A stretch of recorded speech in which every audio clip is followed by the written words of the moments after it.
लोकसभा निवडणुकीच्या अनुषंगाने 85 वर्षापेक्षा जास्त वय असलेल्या ज्येष्ठ नागरिकांच्यासाठी घरबसल्या मतदानाची प्रक्रिया शासनाकडून राबविली जात आहे। आज सोलापूरचे माजी खासदार गंगाधरपंत कुचन यांनी घरबसल्या मतदानाचा हक्क बजावल्यानंतर स्वरांजली चॅनलशी दिलेली प्रतिक्रिया पहा। ते आले म्हणून मला मतदान करता आलं, नाहीतर मतदान करणं शक्यच नव्हतं, कारण आजारीच आहे नेहमी बऱ्याच वर्षापासून। त्यामुळे मी जात नव्हतो मतदानाला, जातच नव्हतं। आता 10 वर्ष झालं मला, अच्छा 10 वर्षापासून आजारीच आहे। अच्छा, बाहेर जाऊच शकत नाही मी, त्यामुळे मी जात नसे।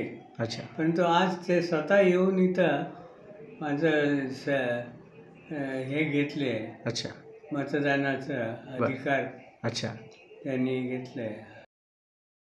मतदान करा तुम्ही, अच्छा, मतदान करू नका असं मी कसं म्हणेन।